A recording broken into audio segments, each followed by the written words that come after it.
sweet as you know I care. Well, I think about you when you're not there. There's something, baby, I need you to see. Well, I'm going away and you don't need me. Well, you don't need me.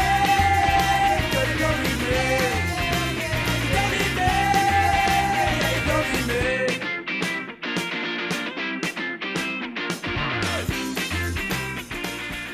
In 1997, the White Stripes formed as a quirky two-piece band from the rough suburbs of Detroit in the USA. Now they are one of the most recognised bands in the world. So just how have this supposed brother and sister gone from playing in small bars and clubs to headlining some of the biggest music festivals around the world?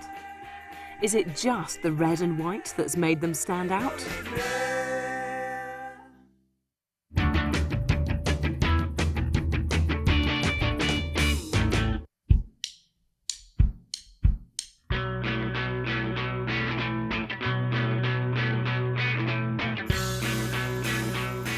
John Gillis, later to be known as Jack White, was born on the 9th of July 1975 to a musical family in southwest Detroit. He attended Caztech Music College in 1992 and afterwards landed an apprenticeship at the Muldoon Studio, an upholstery shop in Detroit. In 1994, John successfully auditioned as the drummer for Goober and the Peas. It was here that the band nicknamed him Jack. First time I came across Jack White was during the waning days of Goober and the Peas, when he was the latest in a succession of drummers that were part of that band, and he was just Jack, the new drummer in Goober and the Peas, kind of a quiet guy. And although Dan Miller, who was Goober and now works with White Stripes, at the time did make a comment about what a good musician this was. So, but nobody could have looked at this guy playing drums for Goober and the Peas and said he would become Jack White of the White Stripes.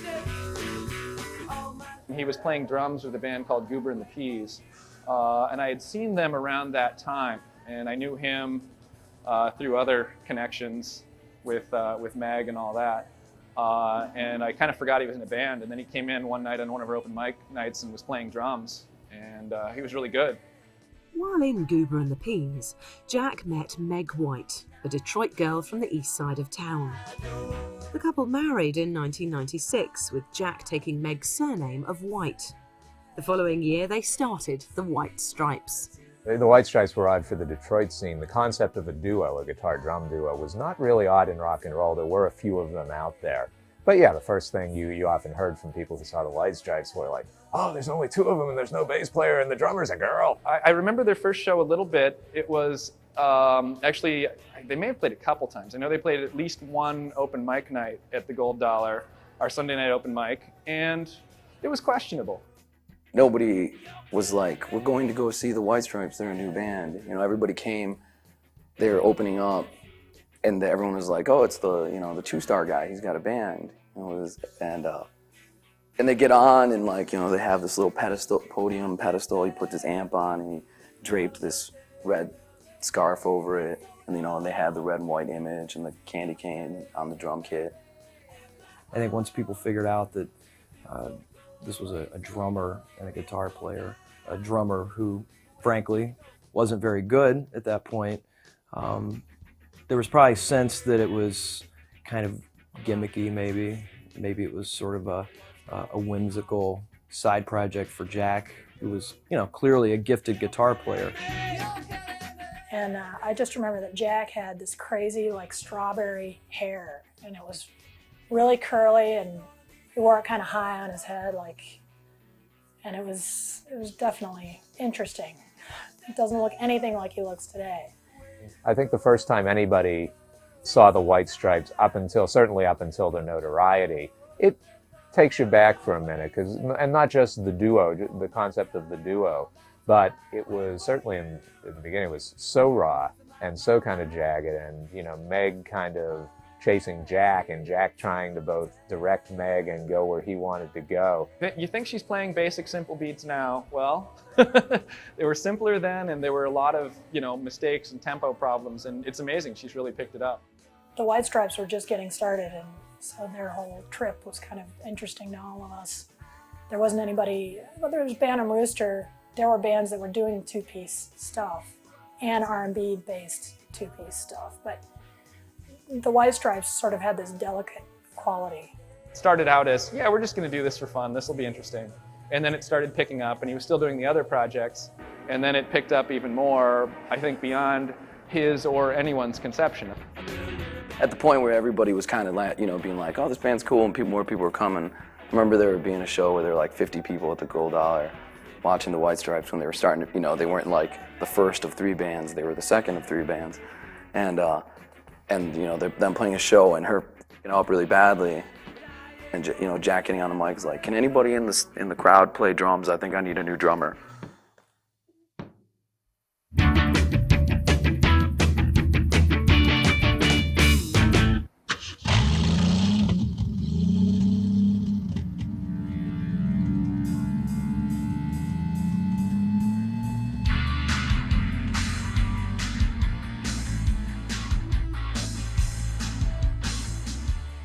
The White Stripes' hometown is Detroit in the state of Michigan, on the east side of the United States. Once a famous industrial motor town, Detroit suffered greatly in the 80s when car giants General Motors, Ford and Chrysler all relocated out of the city. Detroit is it has a very visceral quality to it. I mean, it's built from the ground up. It's cement, it's cars, it's motor oil. They like to suggest that the reason all this rough and tumble music comes out of this city is because it's such a mess. But the truth is, most of the influences that inform the kind of music we make around here come from elsewhere. Detroit is unique in the sense that it's a city that never recovered from the riots. So you've got a lot of low-cost housing. You grow up in Detroit completely cynical of big business because everybody you know works for the same big businesses and gets screwed and gets laid off. And you're surrounded by total poverty that was created by big business, you know, as like a concerted plan. And yeah, you totally grow up cynical of it all. Also, you're constantly the underdog. You know, everybody in Detroit is happy to be the underdog because that's what you are. And there's a romance to that. People fight for their particular line of work, whatever it is. They take pride in what they're doing, and it's this honest approach to life. The way Detroit affects the music that's written, I think, has a lot to do with the weather. The weather here sucks. The sky is always gray. People are agitated. I think that's a great environment for good rock and roll. In Detroit, we already had a really solid foundation, literally going back about 40 years, with everything from the Pleasure Seekers and the Unrelated Segments to the Rationals and Bob Seger. Everyone's aware of Motown. Everywhere's, is aware of John Lee Hooker and a lot of the great blues, a lot of great jazz. It's the classic northern industrial city where you have this just melting pot of people who came here to work, in this case, the car industry. Inevitably, they were going to want to be entertained, and inevitably, the people who entertained them were going to draw on each other. So that's why at the same time, right now in the 21st century, we get a Kid Rock and an Eminem and a White Stripes.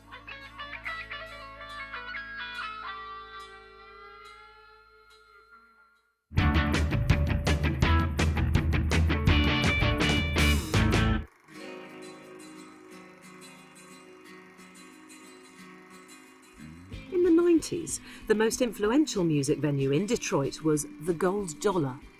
Jack and Meg have often talked about how they developed their musical style and image in this much-loved venue. The epicenter of the local music scene in general, especially any music that wasn't Kid Rock or Eminem or anything, was the Gold Dollar, which was a now defunct bar on Cass, in the heart of the Cass corridor. I saw the first White Stripes show there. The Gold Dollar used to be a drag queen bar back, 70s, 80s. And it closed down, and Neil Yee bought it and opened it up, and it just turned into like the hip place. Neil put people in there that were brand new or that hadn't really proven themselves. I think the White Stripes played their first show at the Gold Dollar. During the autumn of 1997, the pair played at many of the local Detroit music venues, but their favourite haunt was still the Gold Dollar. I started the Gold Dollar because I really wanted to have a place to put in all kinds of music that no one else would book is a large part of it. What paid the bills was the Detroit garage rock scene and that sort of thing, and some of the more out there stuff we did. We were trying to be really adventurous about it. The Gold Dollar was dark and dingy. It was kind of your classic, grimy rock club. It was very Detroit, but it definitely became the mecca. The attitude that I had with it is, this isn't a bar, this is a music venue. We were only open when we had shows. We were open Thursday, Friday, Saturday. For I think 3 years, I ran the open mic night on Sunday by myself there. But we were looking at it as a venue. At the Gold Dollar, it was really this kind of open room, very open to whatever these bands wanted to play. And that it became an incubator. It really became a place for them to learn how to do what they do, to learn how to perform live, to write their songs, to try their songs out. A lot of local bands could easily slide in because you didn't charge that much at the door. And for some reason, sometimes you've got this magical thing going on where the building has a great sound and you don't have to screw with it.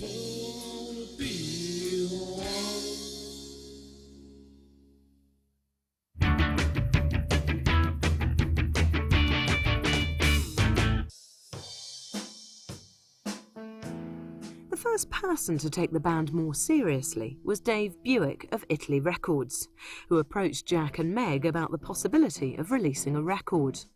The first single, Let's Shake Hands, was released towards the end of 1997, but only 500 copies of this single were initially pressed. I remember Dave Buick, the guy who started Italy Records, saying that he came up to Jack and said, "Hey, you want to make a record? I want to put out 45 of the White Stripes," and Jack was like, "Well, I can't afford to do that." So in his mind, he hadn't even come to this point where he was thinking about making records. When Jack first started out, those singles that he had on Italy Records, the drums were very primal, and it was probably because Meg was just learning. But because they've stuck together for so long, I could hear the development over the years. Jack gave me the first one that they did, and I picked it up and looked at it, and I remember turning it kind of sideways to look at it, and all this stuff came pouring out, like money and little scraps of paper with little ideas and pieces of history on them, and I was like, what is this? It was like a little grab bag of interesting stuff, and it was just unusual. It was very sort of unceremoniously homemade. This is just folk music, really. I mean, just storytelling and melody behind it, That's basically what everybody really wants to hear in the back of their head, The front part of their brain might tell them that they want something new and something electronic with a lot of gadgets and a lot of trickery, But really what their mind wants is a story, and they want to sing along with it.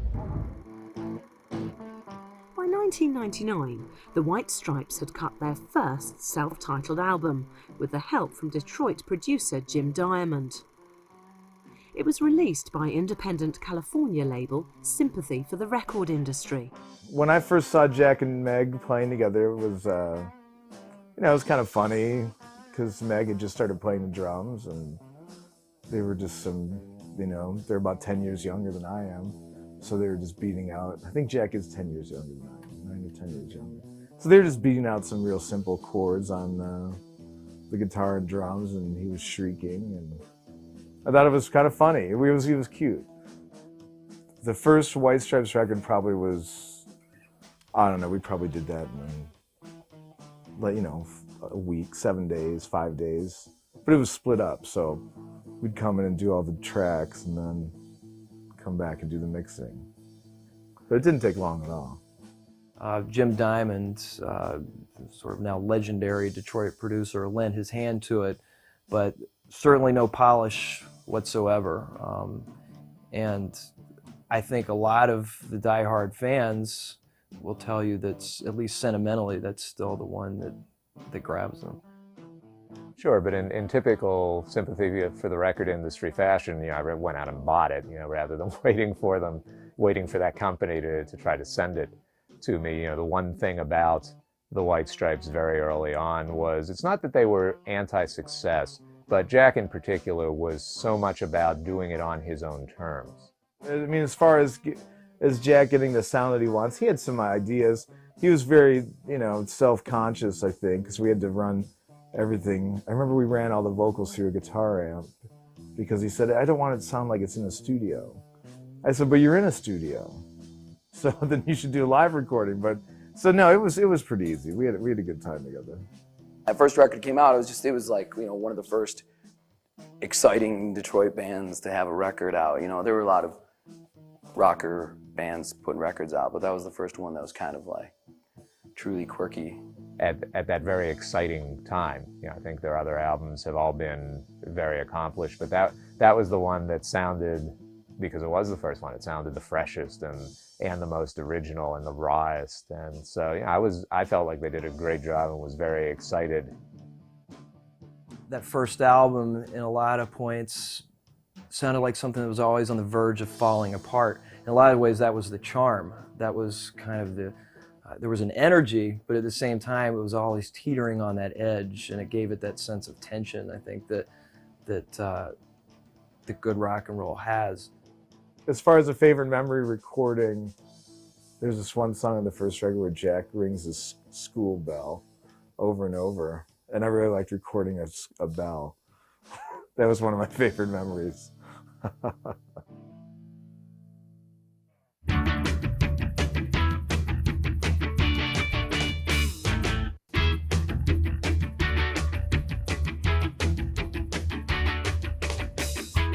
Watching her cross closer to me, white face, dark hair. The White Stripes' fame was growing rapidly within Detroit's underground music circles.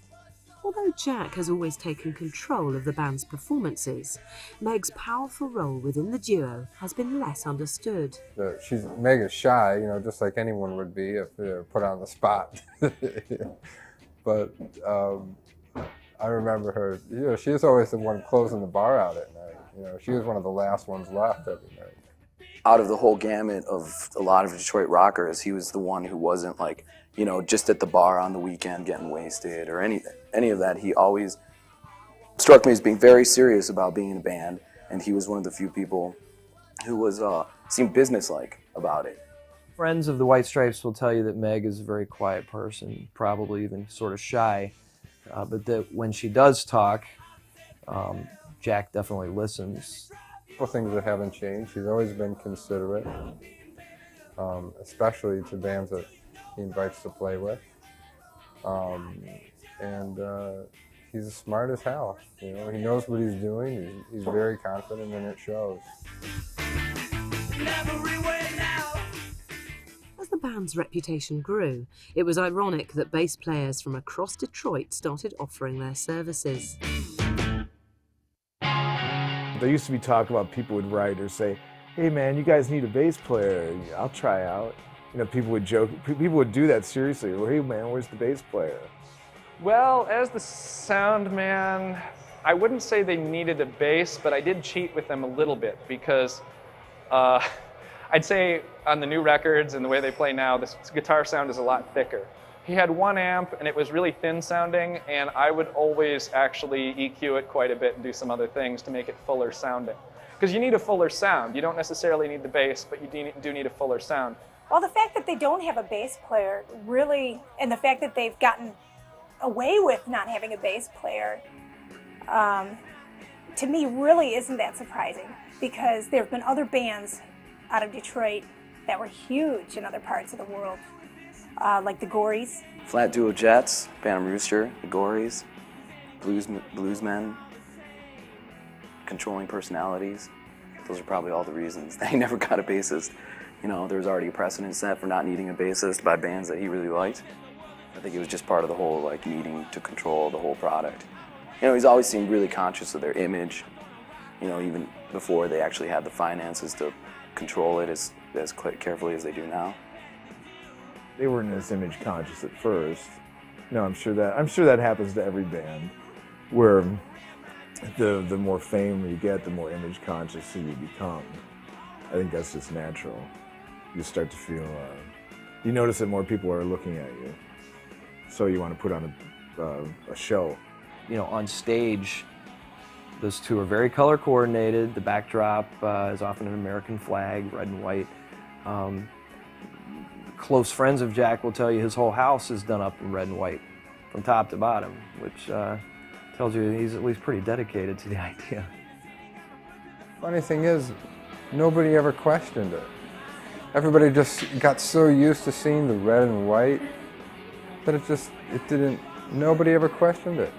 So it developed in such a huge way that the White Stripes have actually gone beyond their colors. Not sure how the red and white plays into their mystique on their side. I mean, in my opinion, I think it's sort of a way of keeping things honest, just as their music is as honest as it is. And there's a dualistic quality about it too.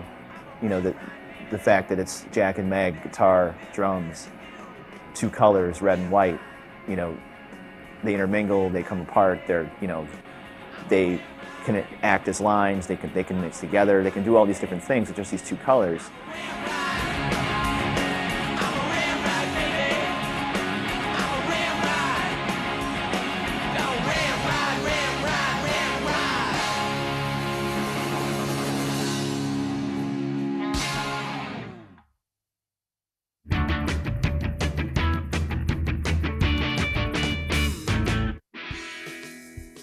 During this phase of the White Stripes, Jack was surprisingly also playing in the country band Two Star Tabernacle, as well as in rock combo The Go. I first came across Jack playing in, there's another band, Two Star Tabernacle. And I saw him play live and I said, who's the guy with the split ends hairdo? Which was a band who kind of fit into the garage scene in that they were a rock band with, you know, specific reference points. But they were definitely not part of the garage scene. And he was the guy who stood out in the band. He had a shock of curly blonde hair on the top of his hair. Two Star Tabernacle were this kind of country-esque in the broad range of country in a city that's always had a country market but never really seemed to produce that kind of talent. So that was really kind of a groundbreaking, very original type of band. When he was in Two Star Tabernacle, he's like, hey, this is Dan's band, I'm just playing guitar, I'm just doing this. When he played with The Go, it was kind of the same thing. Yeah, we set up and that's exactly what comes out. We don't sit down and say, oh, we're going to write this song and you know. And it should be like this or it should be like that. I mean, it's just, you know. So it immediately comes out. The Go signed an exclusive contract to the famous trend-setting indie label Sub Pop. John Krautner is the guitarist from the band and has fond memories of those days.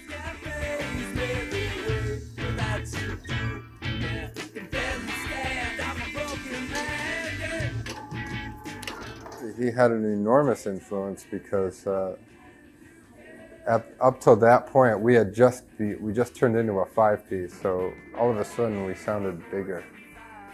We wrote the songs on the first record to have big guitar solos in them. And he was perfect for the job because, of course, we all know he's a fantastic guitar player. The Go have always sounded very much like a Detroit band. You know, The Go could have been 1969 as much as they could have been 1989, and that's a compliment. I mean, they were the band that kind of sprung out of nowhere. They were the young kids. He wasn't in the band when they first started, and they were kind of a band that had this instant buzz around them. In The Go, he would usually take the high part of a 3-part harmony because he could do it so easily. And I would take the low part, and Bobby would take the middle part. Worked out great. So there was some buzz around them, and shortly before they got their Sub Pop deal, he started playing with them. But at the time, they were a band that like everybody had played in. You know, Marco from Paybacks and Rocket 455 had played with them. Matt Smith from Outrageous Cherry had played with them. I mean, they just had this revolving cast of characters. And Jack seemed like when they got in there, they solidified as a band. And he's definitely seemed like the driving force behind what they were doing. But, you know, that many stubbornly driven people in one band can't be a good thing. Rock and roll wasn't meant to be changed. It was just meant to like be made better.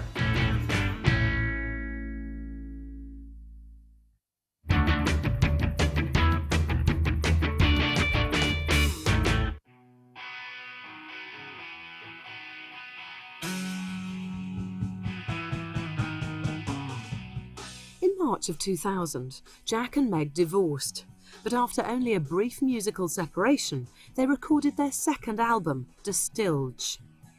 Thanks to local boys Kid Rock and particularly Eminem, the nation's attention was now firmly on the Detroit music scene. In terms of whether we felt like a long time had gone on between the first and second records, not really. After the first record, they were still a local band. So local bands kind of, you don't hold local bands to the same standards that you hold the national bands. I was really impressed though when the second record came out and was called De Stijl, because that's the Dutch art movement where it was all about primary colors, and it obviously has affected Jack and Meg's fashion sensibilities a lot. And it also was an art movement that was concerned with simplicity. The second record, Jack recorded at their home, or at his home, and then we just mixed it here and did like maybe a few overdubs here.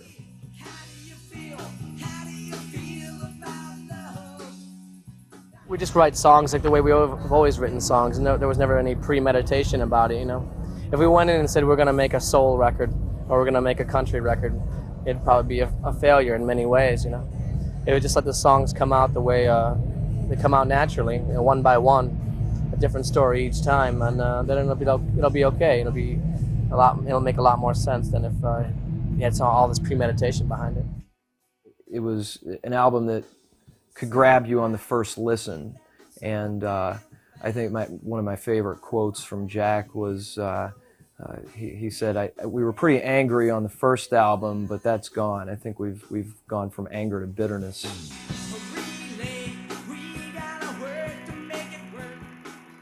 In the spring of 2001, Jack White produced Sympathetic Sounds of Detroit, a compilation album of up-and-coming Detroit bands. The Paybacks performed the first song on the album. At the time that Jack recorded that record, the big White Stripes explosion hadn't even happened yet. And White Blood Cells hadn't come out yet. I remember looking at the artwork at his house, and it was just a cool experiment. He knew there were a lot of great bands out here in Detroit that weren't necessarily going to get a lot of exposure, so he thought, wouldn't it be cool if we put together, an all-Detroit comp of like-minded groups? Now people look at it and they try to ascribe some kind of importance or some kind of design to it, but the reality is Jack just had the idea that it'd be kind of cool if he invited all of his friends to come up and record on the same equipment, same amplifiers, same drums, and everybody give it their best song and see what happens and see what it sounded like. Which, they ended up doing, and it was, it kind of was one of the early salvos of what maybe has come to be known as the Detroit sound. And so it was really a very innocent attempt to do something creatively interesting. Hearing about it coming out, a lot of friends of mine were involved. There's this whole buzz about how this thing was going to make Detroit. It was going to be the next, make all these bands. And I think on on many levels it did. A lot of bands that had barely been around at all at that point are now more phenomenon because of that compilation. Jack's intention in making that record was just to get the most clear picture of each band that he could get, just something really unaffected, and he was very hands-off about it. But the interesting thing was, if you listen, there are segues in between each song that are just snippets of each band playing off-the-hook blues riffs. And that was something that he just decided in there. He said, okay, I just want you to play some blues. And everyone kind of shrugs their shoulders and looks at each other, and just any kind of blues. Just make up some silly blues riff. And it was a really revealing picture of how individual all these bands are. The Sympathetic Sounds of Detroit album was great. It was one guy's view of, hey, here's a bunch of cool bands from Detroit, and he picked an awful lot of very good bands. And it was, I remember when I first saw it, the one thing you kind of thought about was, gee, wouldn't it be great if this did come out on a major label so you could flash it in front of people and it would get that kind of distribution.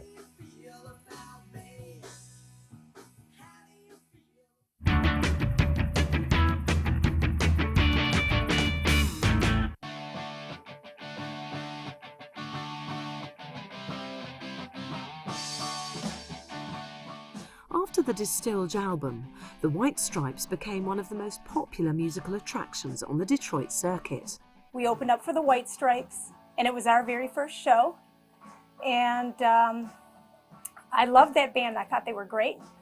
And the first thing I said to Jack White, I complimented him on his red pants.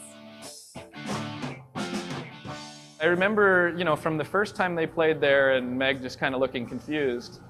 She always has that kind of look kind of going on, but not really. But she was really looking confused. With first setting up the drums, you know, obviously it's Jack setting everything up, who knows where everything goes. And it was clear at the beginning that he was directing every move on it.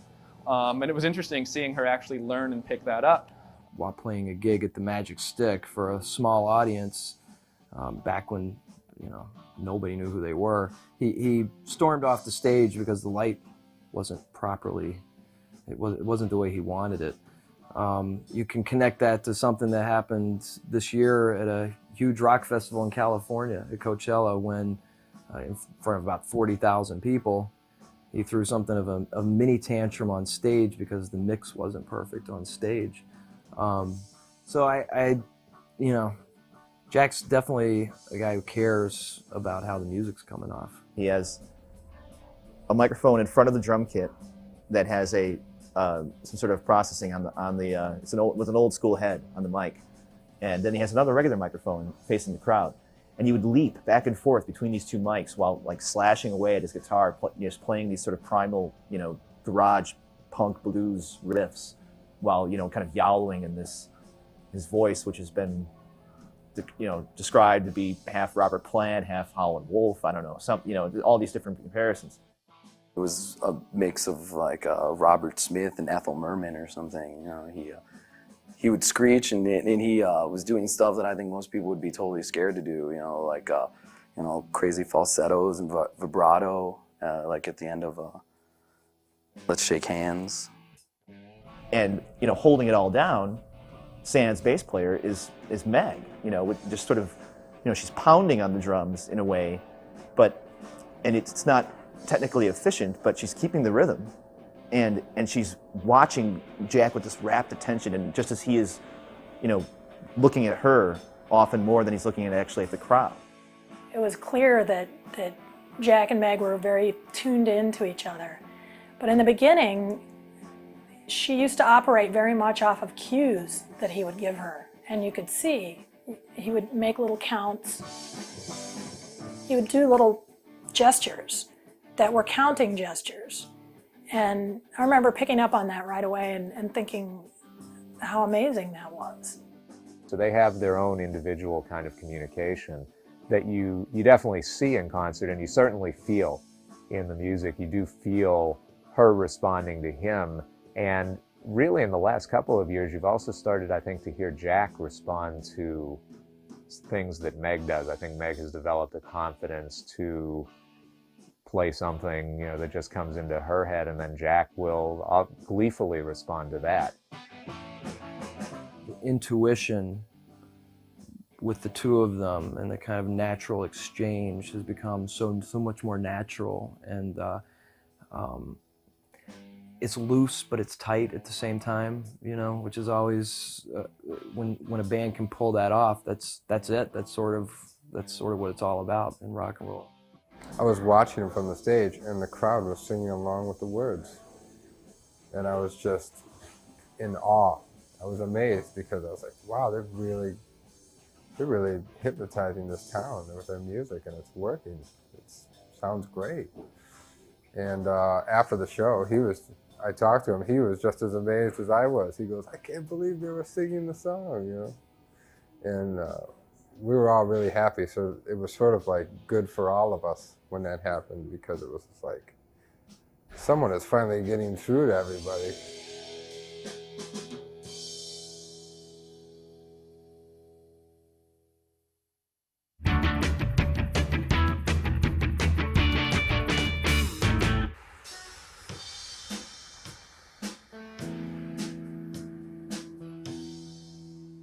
The White Stripes recorded their third album, White Blood Cells, in Memphis, Tennessee in early 2001. Although they decided to record the album away from home, when it came to the release party, there was only one place to go, the Gold Dollar in Detroit City.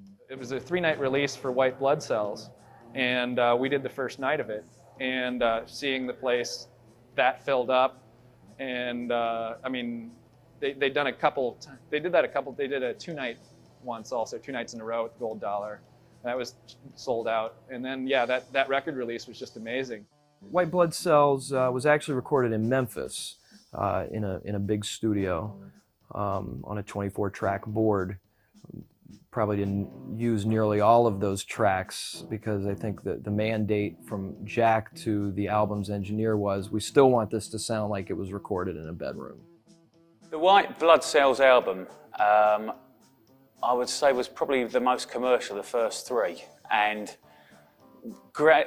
brought them to the mass appeal that they have now. I think they would have stayed very much underground if they kept the sound of the original 2 albums, but they started to have a more commercial sound, but again, which was so important, keeping that energy and that kind of White Stripes sound, which to me is totally unique.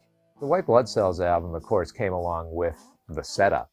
You know, the Rolling Stone, you know, one of the 10 bands to watch this year. And that created a whole different aura around that album. People, I think, certainly, and it's especially outside of Detroit, were just discovering the White Stripes, so they just began listening to it a little closer.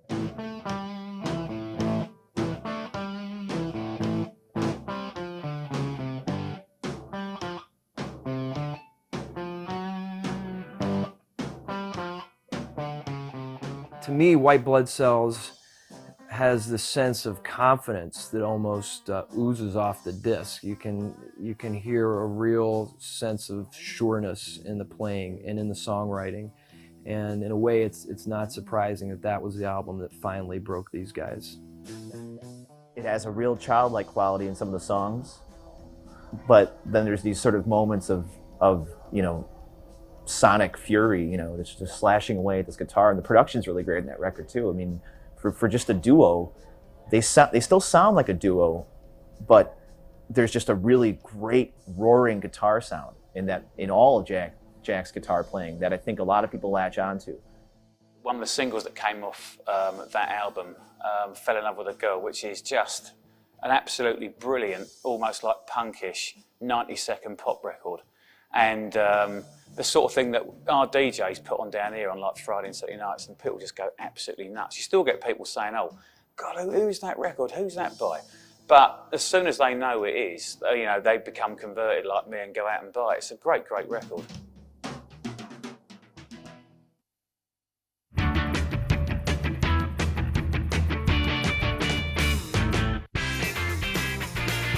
You're so sweet that you know I care.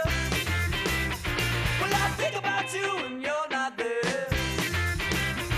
There's something, baby, I need you to see. Well, I'm going away and you don't need In the summer of 2001, Great Britain caught White Stripes fever. They were enthusiastically introduced to the British public by influential BBC radio jock John Peel, who compared their importance on the music scene to that of Jimi Hendrix and the Sex Pistols. It's hard to know what to do with a compliment like that. Your first reaction is, of course, no, it's wrong. You know, they're wrong, and we're being labeled improperly with so much, you know, hyperbole, you know. But what can you do? It's like if your dad pats you on the back and says, hey, you're doing a good job, son. It might be a different story than when, you know, 100,000 people are patting you on the back or something, or whatever it is. How many people read those things, I don't know. So it's hard to understand. It's hard to enjoy it, really. I'd just decide not to enjoy it and don't even think about it, really, because if I thought about that too much, you know, it makes too much pressure on you. I can say that when I heard the White Stripes were winning the favor of John Peel and had done 2 initial sessions, you knew it was going to take off from there. Well, I'd finally gotten high-speed internet at my house, and so I'm flipping through and I'm going, okay, internet radio, let's see what's on, and I'm thinking, okay, we'll listen to whatever's there, and I switch on to BBC One, and it's John Peel doing a show, Detroit special show, an entire hour or something about Detroit music, and they started talking about the gold dollar in the first 10 minutes of my internet radio experience, and I thought, there really is no escape.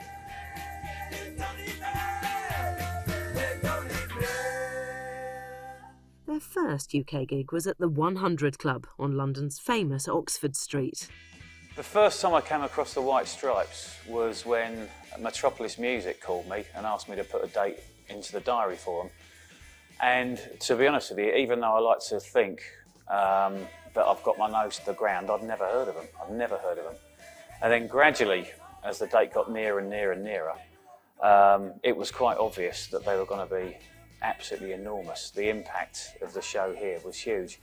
It's the only show, probably other than the Oasis one that we've done recently, where we could have sold it out 4 or 5 times over. The interest was absolutely phenomenal. They were both, as you would imagine a lot of Americans to be, they're very, very talkative, very, very interested in the club. Jack quite obviously knew a lot about the club. He'd heard about one of his idols, Son House, playing here in 1970 and recording an album down here, and was very knowledgeable about the club. And I got the sense that he was genuinely felt quite honoured to play here. I know that probably sounds a bit sort of pretentious on our part, but Jack did seem as if he really did want to be here. Meg was very quiet and very shy. She was very polite and nice, but Jack obviously knew the place. I've been working so hard for your loving. Love is here. Well, let's kill it, man. As he walked through the door, and he literally had 2 guitars and an amp, plonked them on the stage, and that was it. There was no back line, there was no specialty. I think he had an effects pedal, but other than that, that was it. The kick came in for Meg, and that's how they played the whole gig right the way through, which was completely unheard of at the time. Say, say, say. The atmosphere was absolutely electric. I think the White Stripes gig here will go down as one of those were you at gigs kind of thing, like the Stones has done over here, the 2 Stones shows that we did, the Sex Pistols show, the Oasis show. I think that the White Stripes gig genuinely will go down as one of those I wish I'd been there shows. The atmosphere was fantastic. I mean, you just felt that there was something magic about this band, and that this band were going to be absolutely enormous. I mean, some people have got it and some people haven't. And as a front man, Jack's remarkable really. He's a brilliant musician, but as a front man, quite incredible.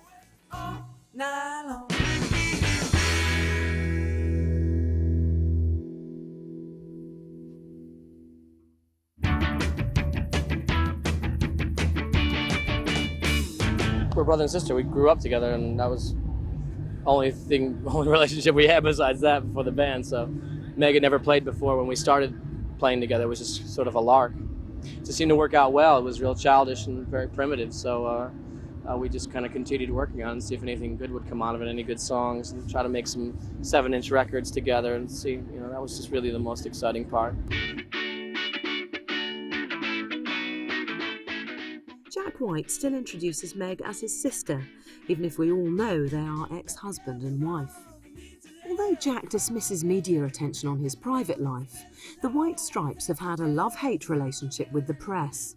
The White Stripes have always been good about creating stuff to talk about, whether they're husband and wife, brother and sister, divorced, what's their style, why do they wear red and white, what's Jack's hair look like. That's one thing they're good at. For a group that really doesn't court the attention, they've always been good at just creating stuff to talk about, and that's part of the magic of them too. When the Detroit Free Press revealed publicly the story of Meg and Jack's real relationship, which was the fact that they were indeed divorcees and not brother and sister, I don't think Jack was real happy about it. He got up on stage that night, and the theme of that show was essentially the Detroit Free Press sucks. Although the Detroit Free Press were the first organisation to announce the real Jack and Meg relationship, the Glorious Noise website was the first one to announce it to the world. I guess the idea behind putting the wedding certificate online on the site for Glorious Noise came about through sort of these email arguments that would transpire between myself and the editor-in-chief and various other contributors, trying to decide whether, you know, it was a good idea to put it on there. But we liked the idea of doing it for the same reasons I was talking about, that we wanted to cover the band and their music. We also wanted to cover the hype behind the band, and the fact that their wedding certificate was readily available, you know, in the Coleman Young building in Detroit for $15 or so. We could simply go down and get it. We figured, why not put it on the site? The brother-sister thing has always confused me, and it's always hard to tell. I have never been able to actually go with that because, you know, I know Jack through Meg, and I know Meg through her sister. To me, it's. I mean, I don't know. It doesn't bother me. I think it's kind of funny. It's like everyone has to play some game, and I think it actually helps to have some question about it. The brother-sister mythology was something that seemed to be part of their shtick pretty early on. Not clear how seriously everyone was supposed to take it. I mean, around town, it was pretty common knowledge what the real relationship was between these two. Everybody who went to watch the White Stripes show were White Stripes friends, you know. With the White Stripes, it was an interesting situation where you had a band that was a really great band, you know. Straight up, if you remove all the hype away from the White Stripes, they're a great, great band. I really think that it wasn't a big deal for them. It was just something fun, and people got all bent out of shape and blew it all out of proportion, and the press seized on it. But, you know, there are people that would try to suggest that Jack manufactured that, you know, for some ulterior purpose, and I assure you that is not the case.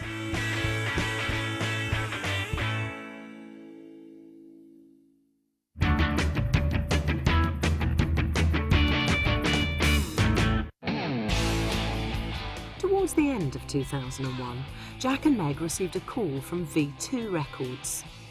The White Stripes agreed to an unusually generous contract that let them retain controlling rights to their past and future work.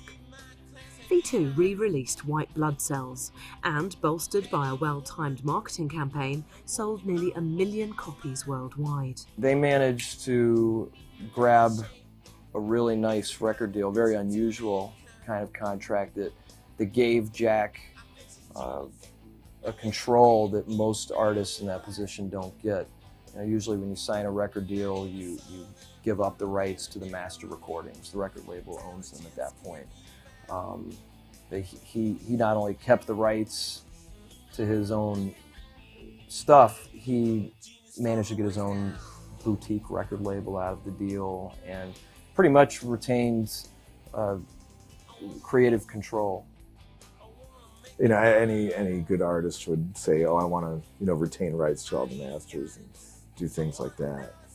Most people, I think, most people that I deal with are probably too smart to let these things get away from them. They say, "Oh, sure, you can have the publisher." You know, it's not like the old days where they'd say, "Oh, I'm broke, give me $50. Okay, sign away this song."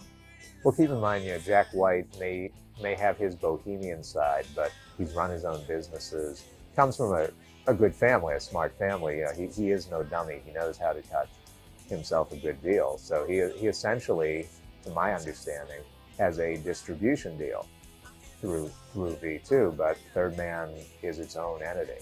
You know, Third Man owns what it does. The creator has creative control over what it does, and gives it to this larger label to take advantage of its distribution.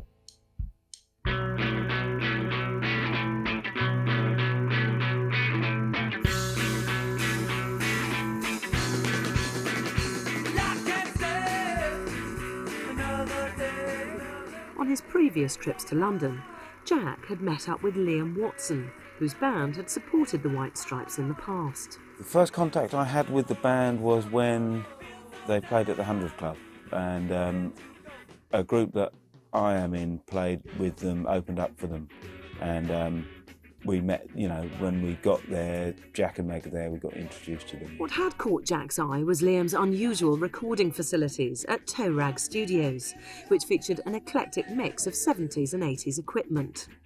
As 2002 drew to a close, Jack and Meg returned to London to start work on their next album, Elephant. Toe Rag Studios was their destination. The recording of Elephant, you know, was, we booked a kind of period of about 2 weeks, of which, you know, there was some time off during that 2 weeks to do gigs and stuff. And then there was a short session, sort of about 3 or 4 months before we started doing Elephant proper. There was a session that we did one evening, you know, that where we did the song that ends the album. I know that John Szymanski, our bass player, turned him on to Liam, the guy who runs Toe Rag. Jack seemed to be pretty excited, you know, by the way the studio was. You know, came in, saw all the old gear, and was like, oh, great, you know, there's nowhere like this in Detroit. Well, they like the way the studio set up. I mean, this studio is a kind of particular type of studio. You know, the reason being is because, you know, the way I like to record it, and I think the way that the best records have been made is with this kind of setup, you know, which some people might call like limitations or restrictions. And I think that's the same way that they feel. I think they start to see all the other options available in the world, and you want to experiment and try different things. And I can never blame an artist for wanting that, because I'd probably want to do the same thing sometimes. The world's press have been slightly misled by, I don't know, where there's some press release from somewhere, you know, had said something like that all the gear was from like pre-1963. You know, well, that's like rubbish, you know. I do have stuff from before '63, like this desk, for instance, here, but I didn't use that on Elephant. You know, I used this desk here, which is, it's a bit of a custom job now, this desk, because I've kind of like put various different things. But, you know, originally this desk was from like 1981 or something, which isn't particularly 1963, you know. I think they went to England and to Toe Rag just out of pure adventure. You know, and Jack loved the room. He loved all the vintage gear. He loved the limited number of tracks and the challenge that presents, and it was just the kind of room that totally appealed to his aesthetic. And we'd kind of been settled in for a couple of days, and then we were doing Ball and Biscuit, and, you know, Jack's kind of interested in you know, things I'm doing on the desk, and I'm sort of showing him various things, and because that's got that quite sort of heavy kind of drum beat on it. So I was, you know, when they were kind of running through it and I was in here, you know, I was kind of playing around with compressors on the desk and kind of making it sound stupid, you know. And that was good fun, because then of course they come in and I play it to them like really loud and sounding a bit pretty heavy, and oh wow, you know, and they loved that. So that was kind of good fun, you know. Elephant is the album that finds the White Stripes dabbling in a few different musical areas. You've got vocal harmonies, you've got the sound of a bass, you've got a guest singer. You know, I got a call from, you know, Jack saying, you know, we'd like to come in the studio tonight, you know, would that be possible? And, you know, just luckily enough, I wasn't busy, so I said, yeah, sure, you know. And that was good fun, because they came down, and Holly was with them, and Bruce, you know, who's a good friend of us all. He's in my group as well. And so it was kind of, you know, a bit of fun, really. I think Jack had written that song, you know, earlier on in the day, and then wanted to come in just to try out the studio, really. So I put them in there and sat them in a circle next to each other, and then that, you know, then kind of rolled, you know, got the sound up, and yeah, it was good fun. And that was it. Then Jack added a piano and a bit of percussion or whatever, and then we mixed it in about 10 minutes, and the whole thing was done in about 2 hours or something. I thought Elephant was a masterpiece from the very beginning of Seven Nation Army, that first, you know, the bass tone on his guitar, and I just said, yeah, you could tell this was for keeps. And not that the other albums weren't approached seriously, but I think they certainly went into the studio, if not feeling pressured, then knowing that this was an album that was going to be not just looked at and scrutinized by the press, but would probably be bought by an audience that had just heard about the White Stripes.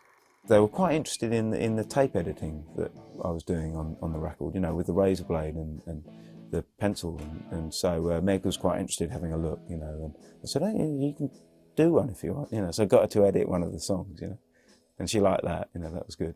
So I showed her how to do it, said, no, you can do it, you know. She did a good job, you know.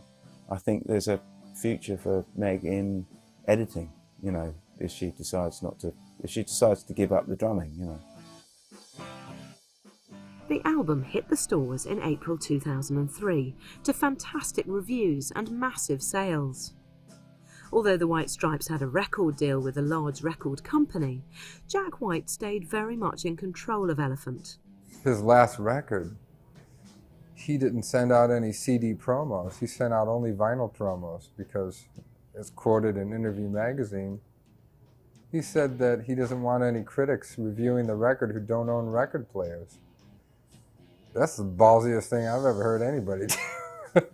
I first got the Elephant album on the 2 promotional vinyl discs that, you know, just cracked up when it came, because it's like, oh my God, what are we doing here? You know, I had to take everything off my turntable. It was piled up on top of it because I long ago really stopped using it actively.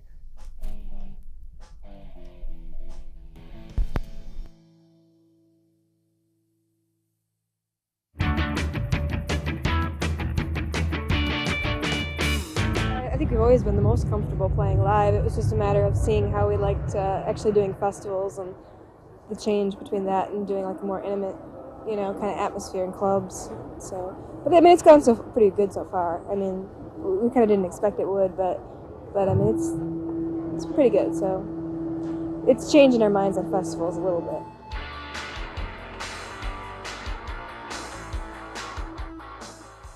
The White Stripes have always stayed true to their hometown and their friends. On their last tour, Jack asked his old band, The Go, to be his support act.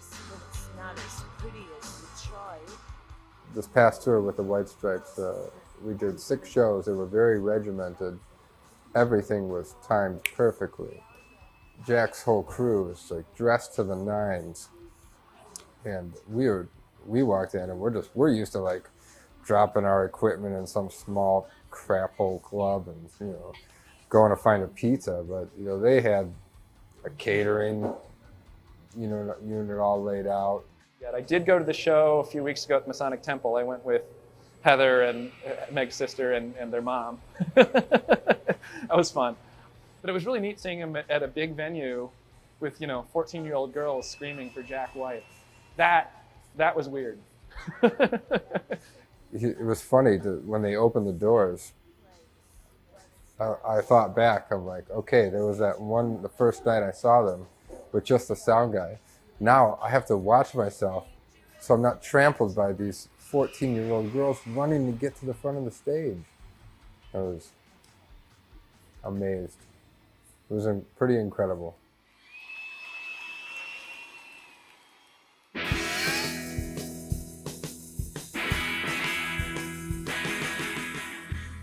So, with worldwide success under their belt, what is the future of the White Stripes? I really don't know what the future holds for the White Stripes, but I suspect that it's going to be creatively compelling. I think there's probably a limited time, as you know, where you can take the duo, but I'm sure they'll, you know, have things to do musically. I can definitely see Jack taking on other projects.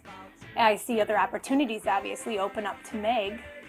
But I think that regardless of the fame and everything, as long as they maintain a good working relationship, and it's obvious that they have made it work, that there's no reason for them to stop. Jack came out and said, you know, another album and we're gone, which is funny because he didn't say that, but he was quoted as saying that by Mojo, and now finds himself reacting to having predicted the demise of the White Stripes. The problem is, you know, there's not a lot you can do with just the guitar and just the drum kit and vocals. I would think that the White Stripes will probably try to sort of subtly change their music as they have done from the word go. The songs have developed, they've changed, and I think a band can survive just from that alone, from changing. The White Stripes phenomenon has only been with us for the last few years, yet their influence on how other bands make music has been enormous. I think that Jack has this grand plan in his head for this continuum of the band, a beginning and an end. And maybe their explosion of popularity has sort of thrown a wrench into that plan, but I think he'll stick to it. It's hard to tell what the future holds for this remarkable duo from Detroit City. But Meg and Jack's influence on our lives seems set to continue well into the future.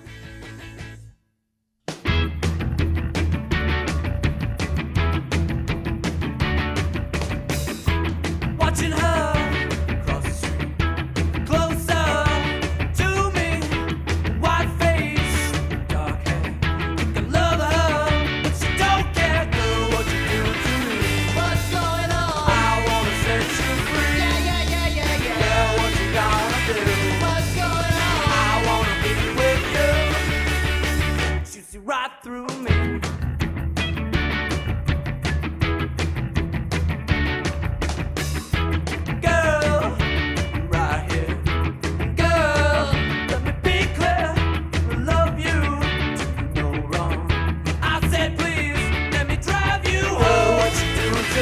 What's going on? I wanna set you free.